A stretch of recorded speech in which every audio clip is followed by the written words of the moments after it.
Tonight on CBC Vancouver News. We need to stay the path. We need to buy time. Pandemic plateau. Why BC's restrictions on social gatherings and events are being extended. Also, wow, this is really real and this is really happening and that he is really here and it's going to start.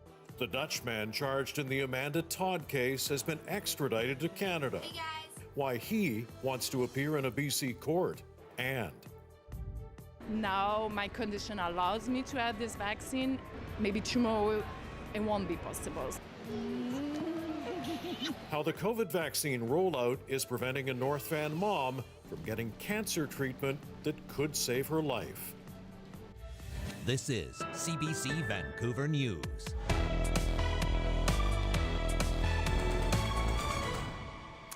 Good evening. Anita is off tonight. Well, if you were hoping BC might ease COVID-19 restrictions, you'll likely be disappointed tonight. The measures limiting social gatherings and events are being extended. And as Megan Batchelor reports, the orders are going to stay in place indefinitely.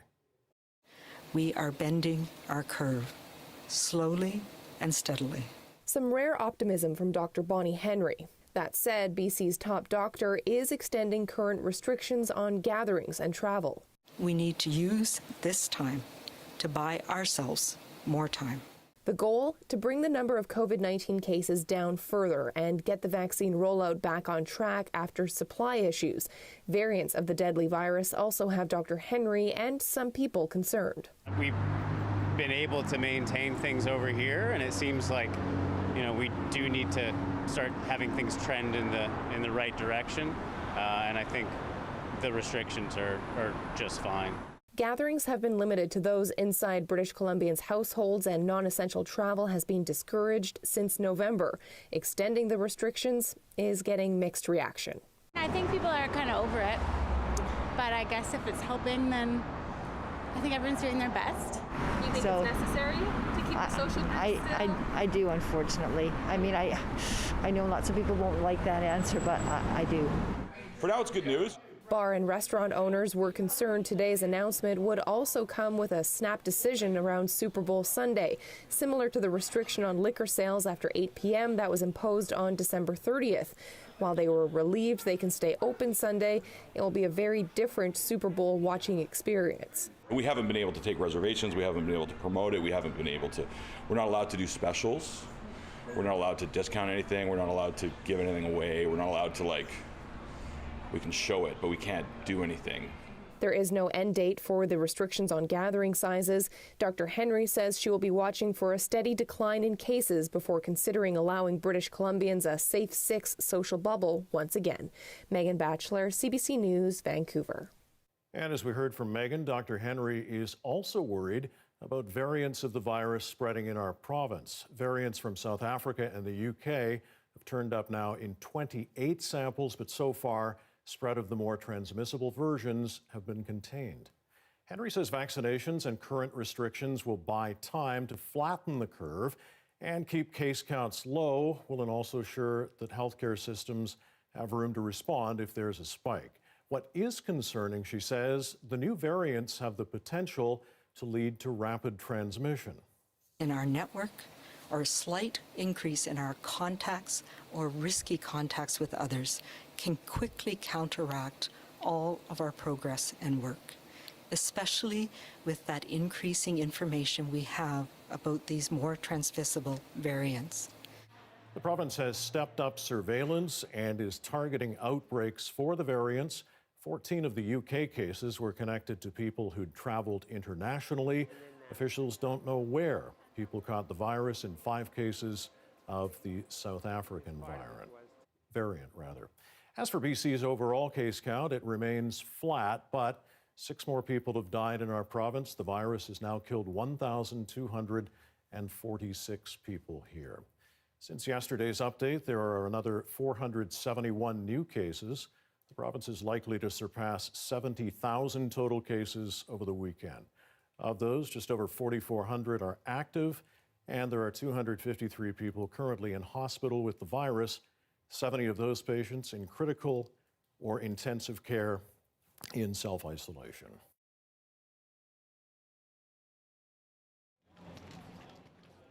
Still no let up in the surge in cases up in Whistler.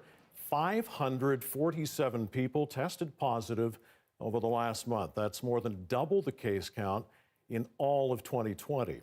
Contact tracing shows the spikes linked to households and social gatherings. The majority of infections are people in their 20s and 30s. Health authorities are saying very little transmission is linked to Whistler's outdoor recreation. Of BC's COVID-ravaged seniors' residences, we now know the ones hit the hardest. There are 21 facilities in BC where the deadly virus has infected more than 40% of residents. As Eva Yugwen-Senge reports, CBC News analysis reveals in 4 of those homes, more than a third of residents have now died. We are deeply saddened to hear that one of the residents of the Lynn Valley Care Home who was infected with COVID-19 passed away last night. For 2 months last spring, all eyes were on the outbreak at Lynn Valley Care Centre in North Vancouver, where 20 seniors eventually died from their illness. What happened there was supposed to be a lesson learned about managing outbreaks in seniors' homes. 10 months later, that outbreak doesn't even appear on a list of the 21 hardest hit homes in BC. Harmony Court and Finnish Manor have seen at least 90% of their residents contract COVID-19. Another 6 facilities had more than 70% of residents infected. The second wave for British Columbia was horrific, compared, for example, to Ontario and Quebec, which had horrific first waves. So part of it is we're sort of sitting here stunned at, what happened. The pandemic claimed 174 lives in BC care homes between March and October. During the second wave, the death toll in homes more than tripled and is now at 826. The executive director of Tabor Home says design was a major factor in the outbreak, which claimed 43 lives at his facility. Where 70 people live in one long hallway, one long area, it's very difficult to contain that area to prevent spread of infections. Across facilities, families had different perspectives about the care their loved ones received. Lisa Spetch's mother was in a health authority-run home. They said she was resting comfortably. They had moved her. They had segregated the COVID patients from the other non-COVID patients. And they said she was resting comfortably and watching TV and needed a minimum amount of oxygen. On the other hand, Monica Rogers' mother was in a not-for-profit home. I noticed immediately that the care level had not increased according to her needs, that she now had trouble speaking, she now had trouble feeding. Not surprisingly, the number of hours of care residents got each day is also a major factor in how well a facility can cope with COVID. 6 of the facilities with the worst outbreaks received funding for fewer than 3 daily hours of care per resident in the year leading up to the pandemic. The Ministry of Health says it has increased that funding since March. I believe that we needed to raise care standards in care homes, and that's why we did it. That in some care homes, on an everyday basis, care standards were dangerously low, including the 75 care homes in Minister of Health, like I said, which were below 2.9.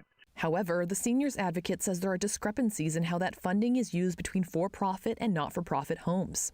Isabel McKenzie wants the government to ensure that funding will go directly to the seniors who need it.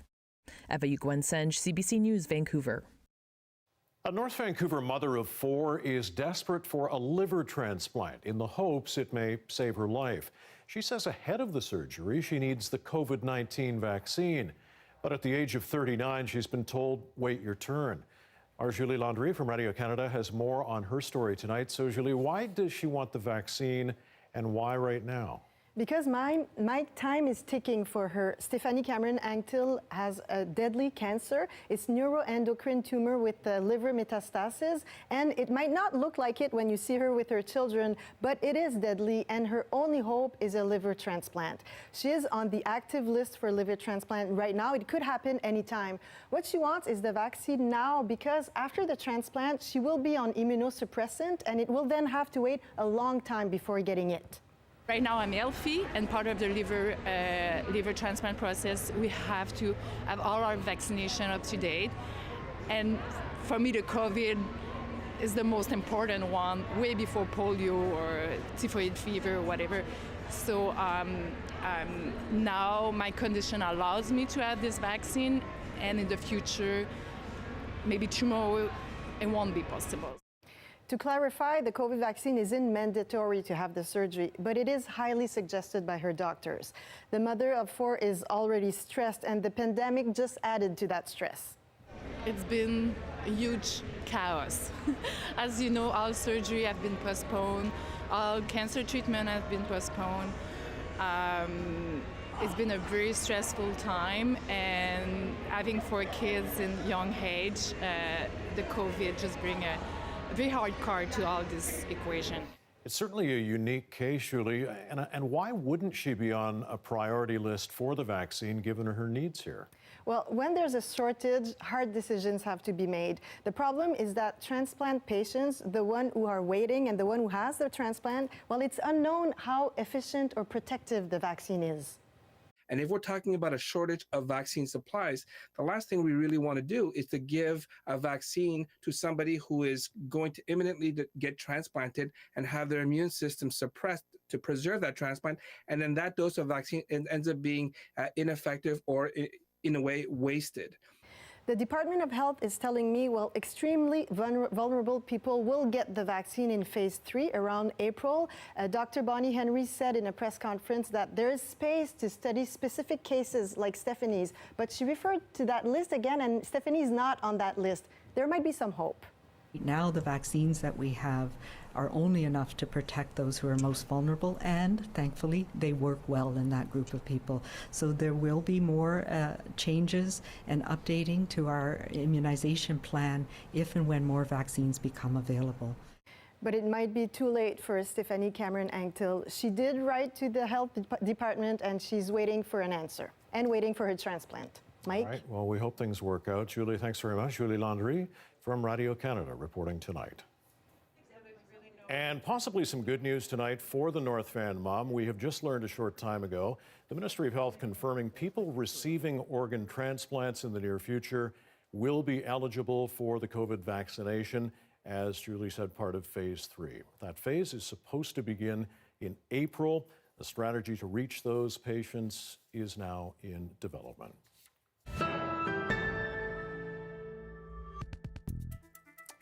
It has been nearly a decade since Port Coquitlam teen Amanda Todd took her own life after being tormented online. The Dutchman accused in her case is now here in BC after being extradited. And as Zara Premji reports tonight, her mother says it's been a long wait for justice. Hey guys, it's Amanda, and I'm going to be singing Someone Like You. I'm not a princess. She loved the dresses, and she loved the frills. She loved the fur, right? And so she was a really neat kid. Hi. Amanda Todd would be turning 25 this year, but instead it's photos and memories her mother has left to hold on to. She was just this really spirited, fun-loving child who had no fear. Carol Todd says that lack of fear put her daughter at risk on the internet, and it's alleged there she was tormented and exploited before taking her own life at 15. Standing here inside my head. Little did we know that, you know, with growing up and teenagehood and peers and abusive behaviors of others, that Amanda's spirit would just spiral down and dwindle. In a video posted on YouTube, Amanda said she had been blackmailed by an online predator and held flashcards explaining how she sank into depression after being taunted and physically attacked at school. The accused is Aidan Coban. He was serving an 11-year sentence in the Netherlands for a cyberbullying case involving dozens of girls and gay men. And just over 9 years after Amanda Todd's death, he quietly returned to Canada this past December to face charges of extortion, criminal harassment, child luring, and pornography in connection to her. A chance for justice Todd's family has long waited for. This is really happening, and that he is really here, and it's going to start. It's no longer, I hope he gets extradited, or, you know, we wish he would come soon. He's actually really here. Coban posted a statement online saying he's looking forward to clearing his name and he believes he's innocent. So that's been the way that he talks. And you know what? I just have to put it in a little piece in my brain and not really listen to it. Coban's lawyer says he's not willing to plead guilty and is expected back in court for a pretrial conference next week. Meanwhile, Todd hopes young people will listen and learn from Amanda's story. She fears the next generation of 14 and 15-year-olds may not know the dangers of potential online predators. Zara Premji, CBC News, Vancouver. Thank you. Members of the Kispiox First Nation in northwestern BC are stranded in their village tonight. A snowplow badly damaged a critical access bridge into that community. Kispiox Bridge was closed yesterday morning after the plow clipped several support structures. It connects the only road in and out of the community. BC Ambulance has helicopters and a medical team on standby in case anybody needs help.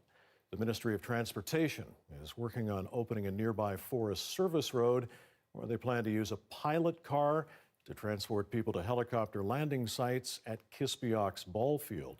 Only foot traffic is allowed across that bridge.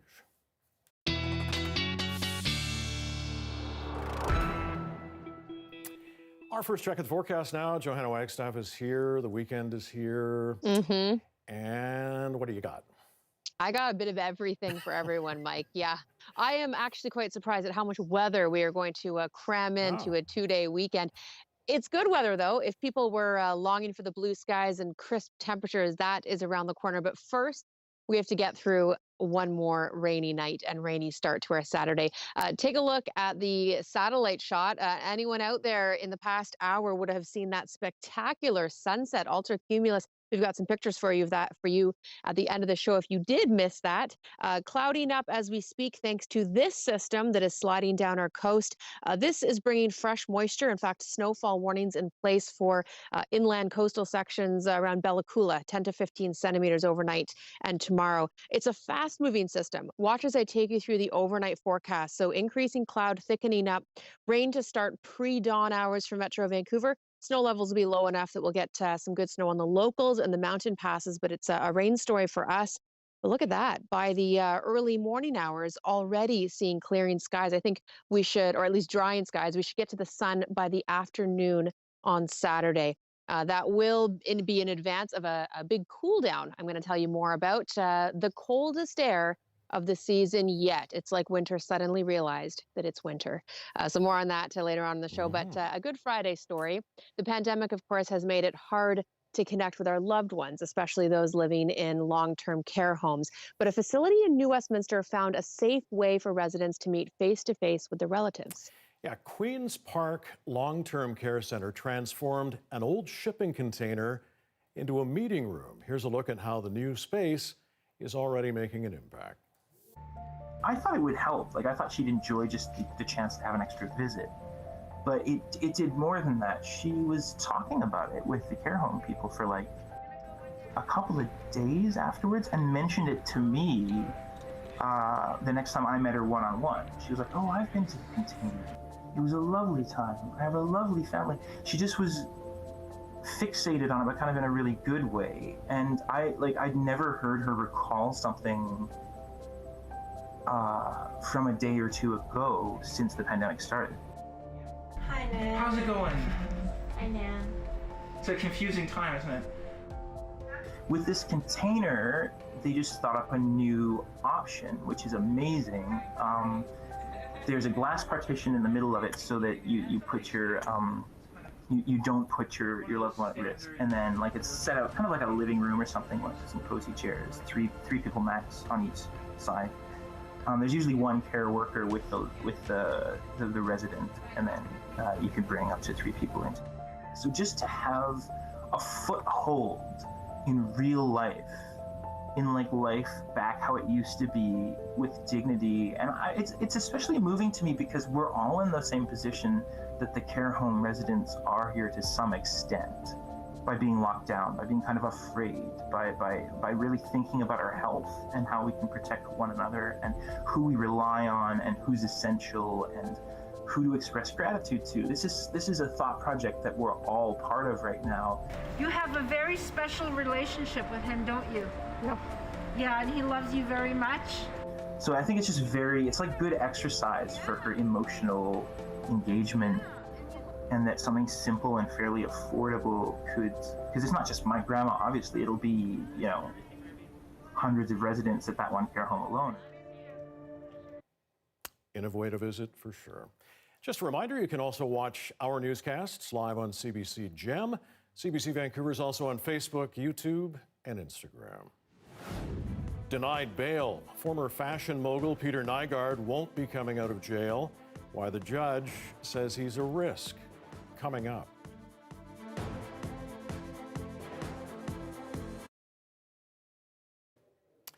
(6:19). Thank you for staying with us during our commercial-free live stream tonight. Well, when the Toronto Symphony Orchestra shut down last spring because of the pandemic, two of its musicians decided to start their own duo, Sonority Sisters. Kelda Ewan spoke to them about the importance of ensuring the music plays on. What was your reaction last March when TSO, Toronto Symphony Orchestra, had to shut down and you couldn't play anymore? I think we were all just incredibly surprised. You know, it's interesting because looking back on that week, you know, I remember thinking like, oh, okay, maybe this will blow over in a couple weeks or a month or something like that. When it became clear it would be a while, Kelly Zimba and her friend and fellow orchestra member Claire Sems decided to form their own duo, Sonority Sisters. When the lockdowns kind of loosened a little bit last spring, I guess maybe May, June, something like that, you know, Claire and I decided let's start playing outside because really we were just, you know, craving some opportunities to play music with people. I think the main reason we were playing in the parks was we realized the need for human connection. And every time we played in the park, everyone was like, this is so great. Like, this is exactly what I needed. It feels like there's life. And we felt the same way. They were asked to play at small weddings and birthday parties, but then came winter and the second lockdown, so they had to pivot. It became clear that, you know, a lot of senior residents were really being isolated during this time. So that's when we started to do some of the virtual events because we wanted to be able to create music for them in a way that was accessible. This is not something that you've really done before, right? No, we had never thought of playing like online virtual concerts. I know, like, I didn't know that Zoom existed before March, as probably many people didn't. But yeah, so it is kind of strange. But what's been really fun actually is that we get a lot more one-on-one interaction. Like, people are able to like raise their hand and ask a question. Ironic that since we are physically distanced, we get to actually communicate with more of our audiences than we normally do. Since we're on stage, we can't really just talk to an audience member. So that's been a silver lining for sure. Everyone I've talked to can pretty much agree that we really miss playing with each other. We really miss playing for other people. But I have a lot of hope with the warmer weather coming, the vaccine, that once it's safe to be together again, it will be that much better. And we'll really appreciate it and never take it for granted.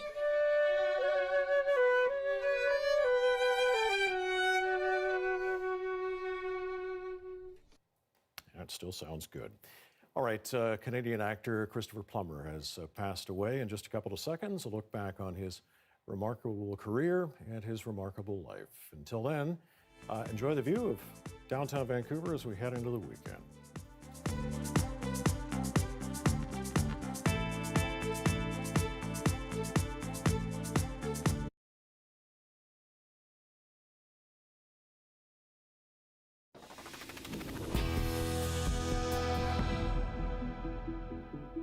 Canadian actor Christopher Plummer, who enjoyed a distinguished career in theater, movies, and television, has died. He won an Oscar, 2 Tonys, and 2 Emmys, and he was named a Companion of the Order of Canada for his achievements. Eli Glasner spoke to some of the people Plummer influenced during his remarkable life. Before the man. Whether on stage or screen, Christopher Plummer was a singular performer who could play a villainous tycoon, a musical father, a bitter rival, and more. Born in Toronto, young Plummer first caught the acting bug in Montreal. In the 1950s, he began a lifetime love affair with theater, appearing on Broadway and at Stratford, where he fell hard for Shakespeare. He was a text man. He he was one of the last of that generation that really had everything memorized, all the poetry, all the important soliloquies. Actor Alan Hocko was lucky enough to watch Plummer perform as Prospero. He had this ability like no actor I've ever seen before or after to pull the entire festival audience onto the stage with him. And yet listen to Plummer back in 1964 hedging his bets about filming The Sound of Music. If, for instance, nothing worked and I wasn't any good and I didn't make a sort of mark in films, I could always go back to the theater. You about my children? Finished yet, Oh, Captain. yes, you are. Although Captain Von Trapp made him a star, Plummer could get prickly with the host who dared ask him about it, joking it was only good for one thing. It sure got me into every restaurant that I wanted to get into and have a good table, and that's the most important thing in life. Plummer, who didn't actually sing Edelweiss, did admit to loving the film from a distance. Today, his co-star, Julie Andrews, released a statement saying, "I treasure the memories of our work together and all the humor and fun we shared through the years." In his later years, Plummer enjoyed a resurgence, and in 2010, he became the oldest actor to win an Oscar for the film Beginners. You're only 2 years older than me, darling. Where have you been all my life? Then Plummer, ever the pro, just kept going, as always relishing the work right up to the end. He was aware of being frail, but he was also just excited. I mean, every time I spoke to him, he was excited about these new roles. Because for Plummer, every performance was a chance for something new. The curtain has not yet fallen. It's simply stuck.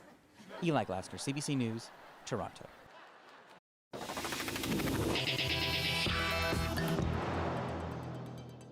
Former fashion mogul Peter Nygard will be staying in a Winnipeg jail tonight.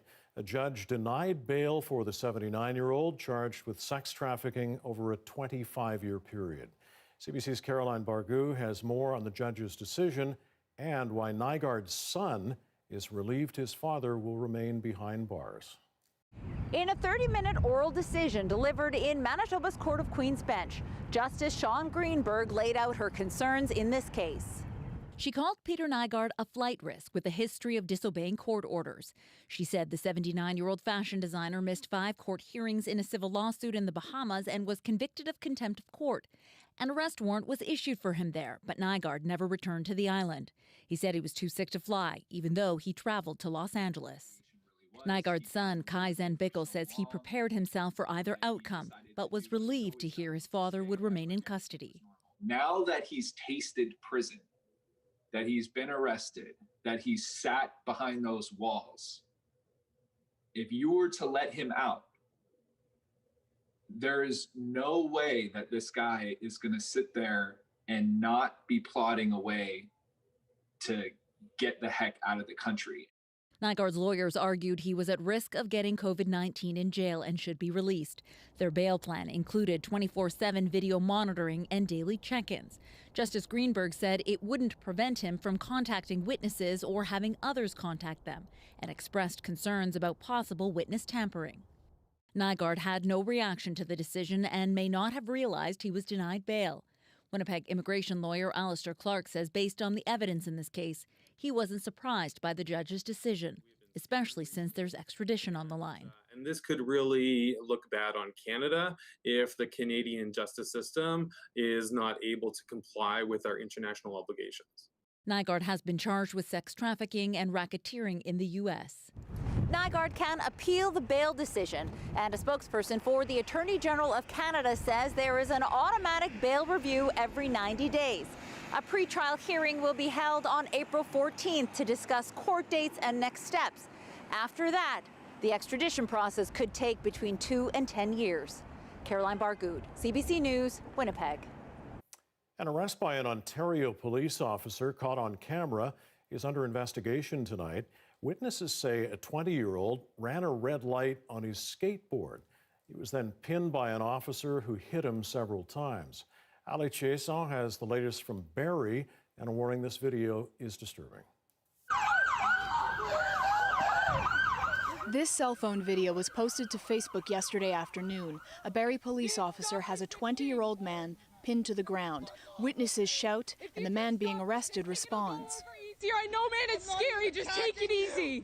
I'm not even resisting. Get off of me. The video does not show what led up to the arrest. Bystanders shout that the man was only skateboarding and that the officer was using excessive force. A CBC camera operator, who's also an auxiliary OPP volunteer, was in the area on an unrelated assignment that day. He steps in for about a minute. A CBC spokesperson says the company is reviewing this interaction. He walks away after the officer pulls out a taser. Right now, or I'm lighting you up. Just do what he says, man. The officer appears to strike the man with the butt end of the taser. What are you doing, man? A second officer arrives. They flip him over, and the first officer appears to hit him again. I got it all.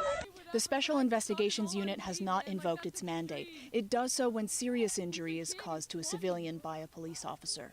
CBC Toronto spoke to the man's older brother. He says he ran this red light on his longboard and he was being ticketed for that. He was detained for about 30 minutes. He says his brother admits to mouthing off to one of the officers before leaving, and that's when things escalated and witnesses started recording video. The man was charged with causing a disturbance and assault with attempting to resist arrest. Barrie Police has asked an outside police force to investigate. Barrie's Mayor Jeff Lehman says he's seen the video and it will be investigated fully and accountability will be had. The officer has been reassigned pending the investigation. Ali Chiasson, CBC News, Barrie.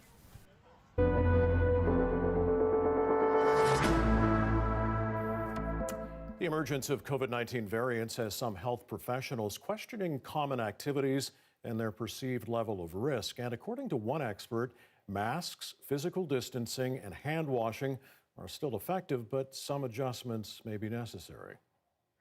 Yes, distance. Where do we wear masks? For example, outside, most people are not wearing masks, even though they're within a 2-meter distance. That is something we can look at as well as the variants begin to spread, because these can take advantage of any opportunity where we're not protecting ourselves. Despite the rapid spread of more contagious variants across the country, the Public Health Agency of Canada has not updated its guidance for the public. Well, battling misinformation about COVID-19 vaccines is a major challenge for health experts. Vaccine hesitancy is another. Well, now the UK is trying to deal with it. And as Renee Filipponi tells us tonight, it involves working with racialized communities. It's a first in the world, a Hindu temple turned vaccination clinic, part of the plan to target particular communities. I was a nurse, so obviously I know vaccine is good. But not everyone is that confident. This volunteer says setting up at the temple in this way is reassuring for some. They're surrounded by people that they know, they're in an environment that they know. Public health officials are worried about vaccine hesitancy in the UK's Black and South Asian communities. Research found that just over half of the people from ethnic minorities would say yes to a vaccine. New mutation. For many, misinformation is to blame. Is whether or not they are halal. This health researcher says they are, and she is part of a social media campaign launched to dispel myths. Whether that's their religion, whether that's a historical bad experience of a clinical trial, whether that's something to do with the amount of misinformation that's coming through into that community. There's also no evidence to suggest the vaccine affects fertility. Celebrities and politicians from minority communities have also launched online campaigns, building on pro-vaccine messages from faith leaders across the UK.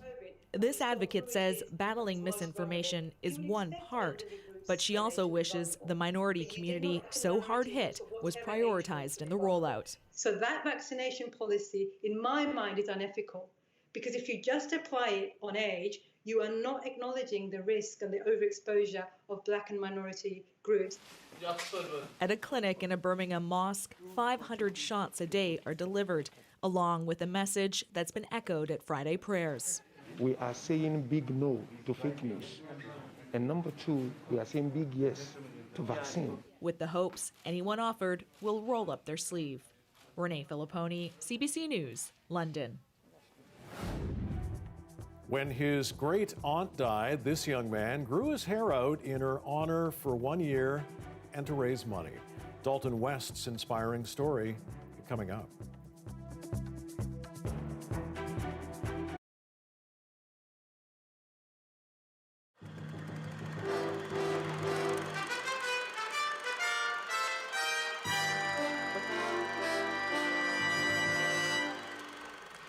of the wonders at a conference on computer science held recently in Vancouver was a 12-year-old boy.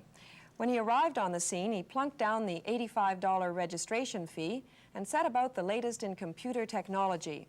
His attitude so impressed the organizers, they made him a kind of mascot. Genevieve Westcott reports. We have a key called decimal tab. By hitting the decimal tab key, all the figures automatically... Computer seminars aren't normally considered kid stuff. But then again, this 12-year-old from Sardis has been in love with the new electronic technology since the age of 10. In fact, it only took him 4 days to build his own computer, thanks to Mum, who enrolled him in a microcomputer course at a local college. Tell me, what is it about computers that really turns you on? Well, they're new technology, and, well, they're different than anything else that's... Well, they're new and they're different, and there's new possibilities opening up for them all the time. So when the young farm boy caught wind of the annual data processing conference being held in Vancouver, he hiked into town on the 6 a.m. bus out of Chilliwack and plonked down the $85 registration fee. Organizers were so impressed they picked up his tab, and since then he's become something of an overnight sensation. I looked up and I saw a height of about yay. And I said, hey, with the crowd here, I asked him one question. I said, are you registering? He said, yes, here's my money. Oh, I think it's great. I wish my 12-year-old was here. Sandwiched in between the lectures, Ted's still finding time to make some new friends. You are a very intelligent human being. Thank you. You're a very intelligent robot, man. Would you like to shake hands? Sure. And lest you think Ted's a one-dimensional kid, just listen to this. Okay, I write a weekly column for the Chilliwack Progress, and I have a monthly TV show, 4-H in Action. Then I'm in 2 4-H clubs, so I write speeches, I do demonstrations, train calves and pigs. The straight-A student says he never watches TV because his parents don't own one. Someday he hopes to run his parents' dairy farm by computer, of course. Genevieve Westcott, CBC News, Vancouver.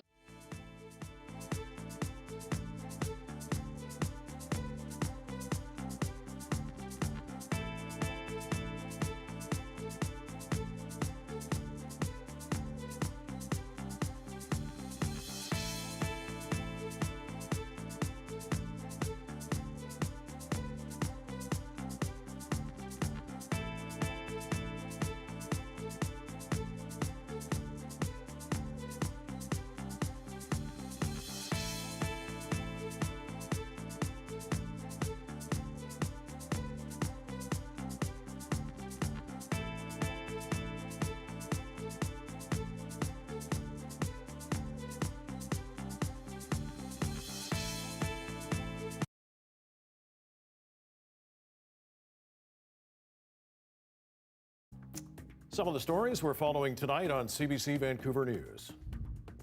I am keeping the current province-wide public health orders on gathering and events in place.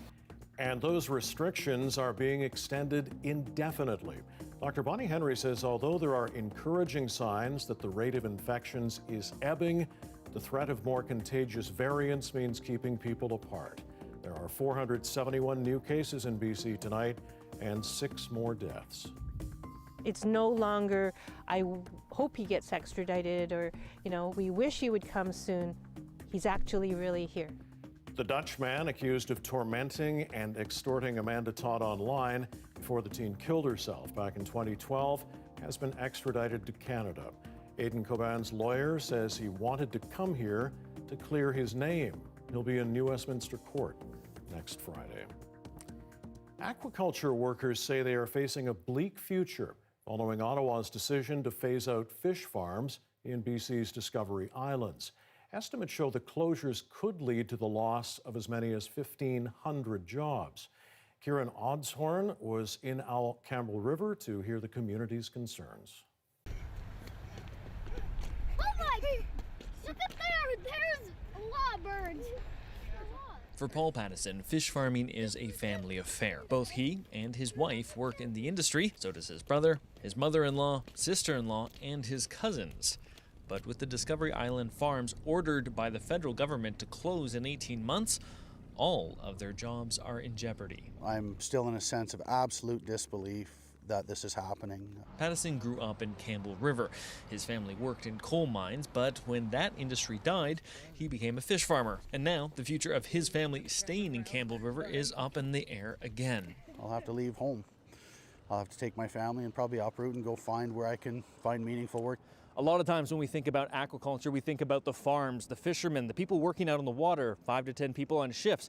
But just as important are hatcheries like this one north of Campbell River, where there's 17 employees, and they produce hundreds of thousands of fish that actually go out into the ocean. And if those farms close down, it's unclear what will happen to these jobs. Everybody's scared.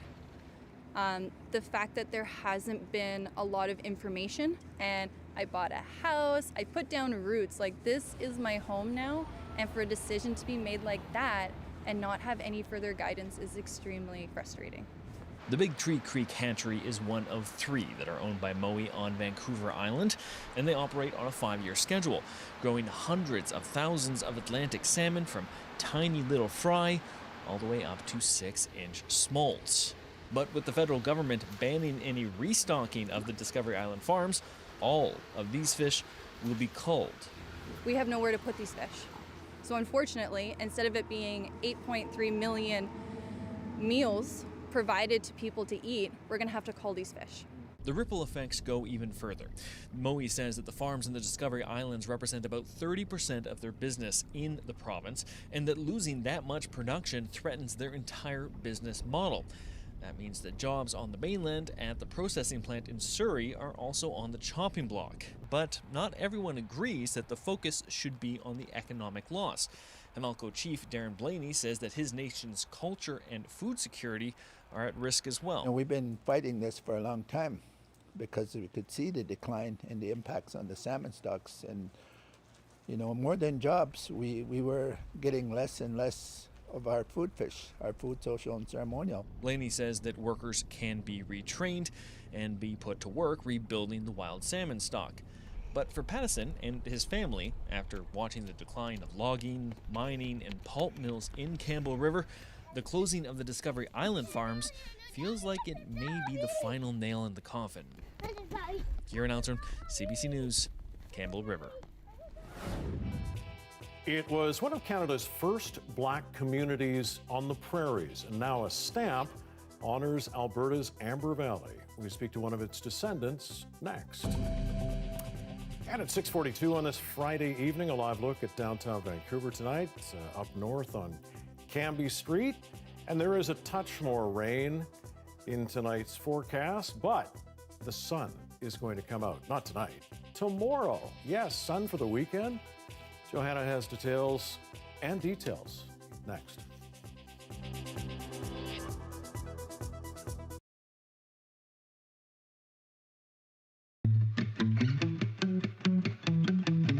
What do you call them? Teddy bears. They're different. They're different. There's nobody else who's seen anything that looks like it. That's the big thing. Alvin and Eleanor McNeil from Cavendish. Farm is Parkview Farm, the tourist home and cottages. We've been farming all my life, and I have 2 sons with me and 1 grandson, and we're in the dairy business and the tourist business. The farm's been going ever since 1862, I think. So it's 5 generations here. 7 or 8 years, we seen a picture in a magazine, and we said, you know, we should be able to do that. We're pretty active.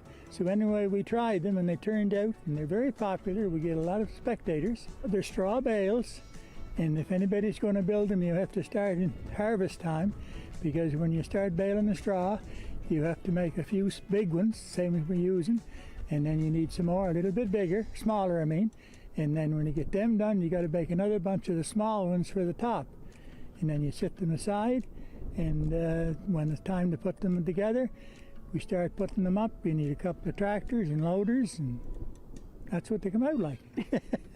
It does. Takes a day pretty near.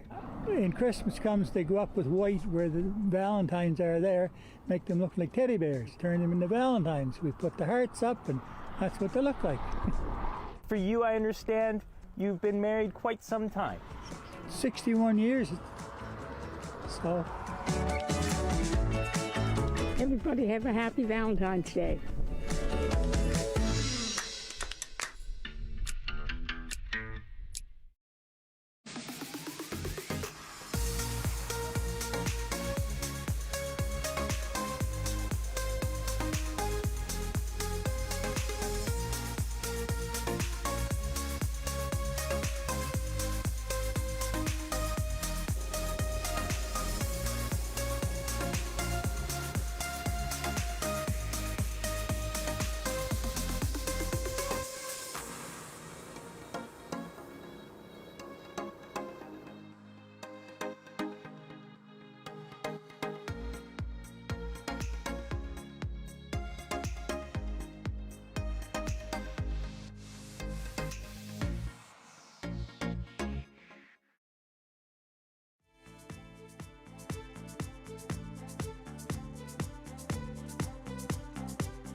You know, they could be dangerous if they wanted to be, but they're also so gentle, which is the surprising thing. You know, you're not supposed to disturb them, but they were almost disturbing us. Yeah, a once-in-a-lifetime encounter for a Vancouver Island diver yesterday, all caught on camera. Tom Hlavik was with another diver when a raft of 15 to 20 bear-sized sea lions suddenly swarmed around them. The massive mammals playfully swimming very close, peering into the divers' masks for about 45 minutes. At one point, even taking off one of Hlavik's flippers. Over and over, they dove up for air, came back down again while playing with the divers. Hlavik says when he was walking back to his car, they were popping their heads up, barking as if to say, "Come back." Joe, they do have quite a bark, right? Yeah, they are literally like canines of the sea. I was water skiing many years ago in Tunstall Bay near Bowen Island there, and I wiped out. And I'm pretty certain one of those big guys brushed up against me, and that might have ended my water skiing days. It freaked me out. And we're above the surface, so I don't know. I thought you were going to say they laughed at you. Yeah, well, they probably did. Yeah. Either that or it was the ski rope. It could have been the ski rope. I don't know. Anyway, I'm going to go with the first story. Probably, okay, let's stick with that. Probably no water skiing this weekend, although you never know. It may be. Yes, you're definitely going to need the, let's get this right, the dry suit for this one, because we've got some very cold air on the way. We have to get through some rain, as I mentioned earlier. We'll get the sunshine, and then a big cool down and some brisk northwesterly winds. You'll want to be bundled up, whether you're on the land or water. Let me take you to the temperatures right now. We are still above seasonal. We're in that mild air mass. It has been our story for so much of the season. 6 right now at YVR. Things are changing. So here's that big picture, a low skirting down the coast as we speak, bringing some good snowfall to places like Bella Coola, 10 to 15 centimeters there under the snowfall warning. 2 centimeters tonight for Kelowna, a couple more tomorrow. And this is going to very quickly sink south of the border. That's why we're looking at some clearing skies for tomorrow afternoon in Vancouver. But this is also opening the door to the first real Arctic air mass of the season. I know we had a cool snap a couple weeks ago, but this one is tapping in to true Arctic air. -9 tomorrow up and through Prince George. The Peace feeling -40 wind chills tomorrow morning. A 4 over towards Prince Rupert, where you'll see some wet snow to start the day, and a 4 in through Kelowna. It's Sunday's forecast, Saturday night into Sunday, that will really feel that cool down. So here's a big picture of the temperatures in the upper atmosphere. I often go here to see what the trends are. So if you look at the corresponding colors, we're not going to be seeing -40 temperatures, but in the upper levels we are, and this is a good boundary, those light pinks and whites, that's where the true Arctic air is. And look at that, Sunday into Monday, really pushing into BC, and in through Wednesday, even getting as far south as Metro Vancouver. And that's why we're looking at some of our coldest air for mid next week. So enjoy a sunny weekend before a big temperature drop, but I think we're all ready for cold and crisp. Why not? That looks pretty good. Okay, Joe, thanks. We're going to be back with you in a few minutes to hear about this wonderful boy from northern BC. Back with you in just a bit.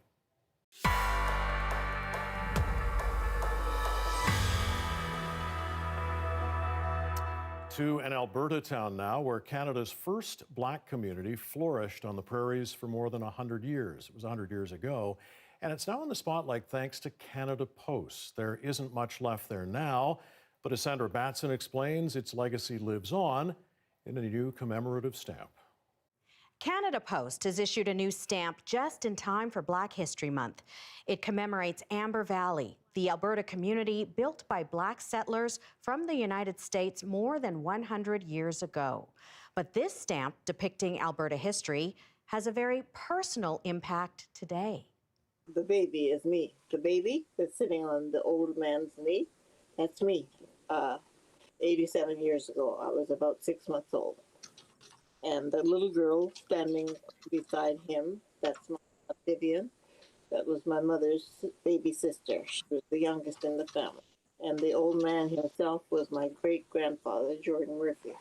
Bernice Bowen was born in Amber Valley and has lived in Alberta her entire life. Bernice says her great-grandfather was an important person in the community. He donated the land for the cemetery in Amber Valley, and it's named after him, Jordan Murphy.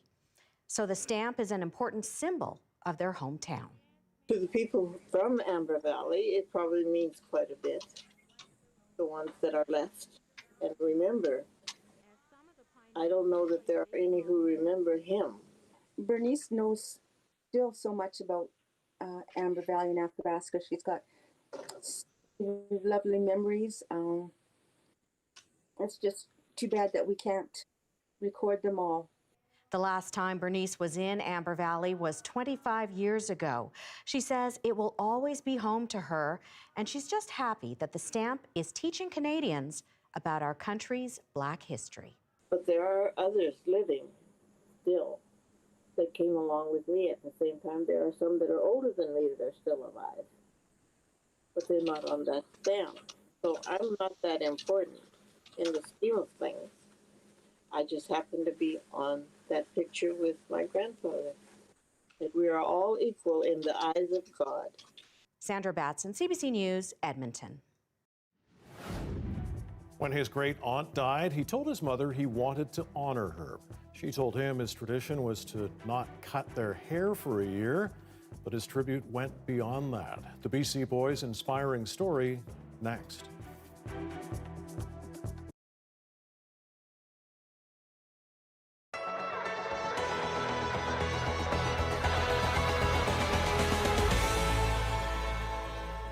It's a pretty cute sight to see a dog and a cat with such a friendship. They were living predominantly outdoors, and I think having that warm spot to kind of go together, I assume is kind of where that friendship probably started from. You know, they kind of had to live on their own against the elements outside. I call Max more of a support cat for Spike. It's not so much that he's leading him everywhere he can go. Blind dogs do learn how to do that a little bit on their own, but Max just provides a level of comfort and support for him. He can smell him, he can feel him, and so it's kind of a way to bring his stress and his anxiety down. Spike had to have both of his eyes removed. He did have severe cataracts that were causing him pain. Once Spike has his stitches removed, we'll make a post on our page kind of going over their story and letting everyone know they're available for adoption. Spike is like the world's kindest dog. Literally, as soon as you stop moving, he has found your leg and he's pawing at you and he just wants to snuggle. And Max is a very curious cat. He's constantly keeping us laughing. So yeah, I feel like they're both very different in their personalities, and I think they make a really great pair. JB Anilau tries her hand at cooking a Filipino classic at her home in northeast Calgary. Chicken adobo, a dish she says reminds her of home at a time when she's missing it more than ever. It cures the homesickness of us, like here being in the home alone, away. We cannot go home because of COVID. You have to do the quarantines and all that stuff. So yeah, it really helps. She says it's an opportunity to share foods that she grew up with her own family. It's very, very comforting, and it feels like you're in your house, you're in your home, you're in your home country. You know, your mom is cooking, your brothers and sisters are there, your father is there. As well as seeking out more snacks and food from ethnic grocery stores, more newcomers are buying ingredients and cooking traditional dishes at home. Probably it's their way of, coping up with homesickness. They like, because this food like the adobo, the pickle express, these are the food that we actually grew up eating. And now since we migrated to Canada, it becomes our comfort food. Others have started blogs sharing recipes and ingredients online. Panu Sharma arrived from India in 2019 and had to cancel a trip home last year. He says food is helping fill the gap. I really overcome homesickness quite easily just because of food. Food, as I always tell people, food is not just a food. It is an experience. It has memories. Panu says he hopes he can help others make the same connection. Dan McGarvey, CBC News, Calgary.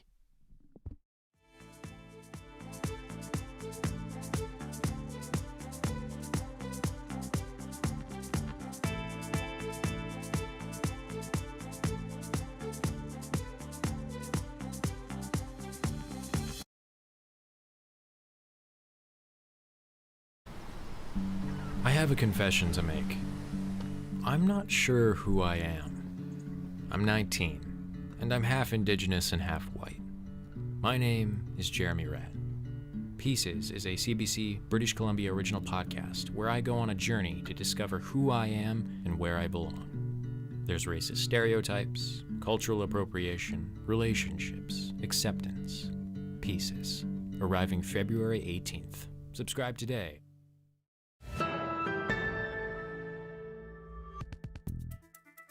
It was a tribute inspired by tradition, but for 10-year-old Dalton West, he wanted to do much, much more. From Prince George, the CBC's Andrew Kuriata has the inspiring story of this young man from Lake Babine. This is the first time in a year that Dalton West is getting his hair cut. Here we go. But it's not the pandemic that prompted this 10-year-old to grow his hair out for so long. It was the death of a loved one.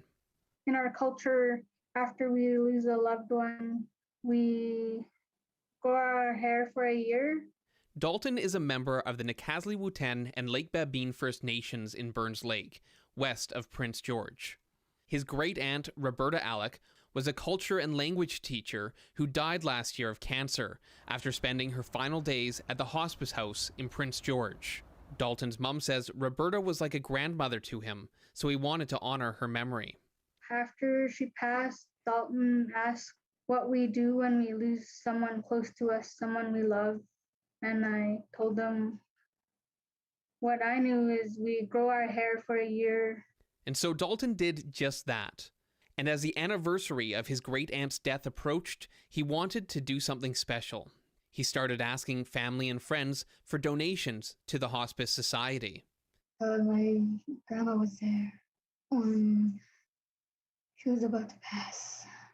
The Prince George Hospice Society went above and beyond. The support they showed was just incredible. This past Monday, exactly 1 year after his great-aunt died, Dalton and his mom drove 4 hours from Burns Lake to Prince George. First for a haircut, then to the hospice house to drop off his check for $3,760. That's incredible. Thank you so much. It's amazing what one little boy can do. It's amazing. We're so very proud of Dalton. He took it upon himself to ask what we do and what we can do. He has such a big heart, what we can do to honor her. As for Dalton, he's feeling happy about making the donation, but he's still getting used to his new haircut. Good, but when I go out, it's kind of cold. Andrew Crietta, CBC News, Prince George. Wow, and what a haircut it is, Joe. Doesn't that look sharp? It really suits him. What an amazing little boy, though. Yeah, great haircut, great story. Almost $4,000 raised. That's Wow. amazing. Nice to see. Okay, that's all the time we have tonight. Thanks for being with us. You can always watch our newscasts online anytime at cbc.ca/BC. Tina Lovegreen is here tonight at 11 o'clock right after the National. Joe, you said there was a sunset Also Cumulus. today. Yes. Oh. Gotta get Sorry. that. Thank you. Thank you. Love it. Enjoy the weekend. Enjoy this sunset. There was one. Yes. Good night. Good night.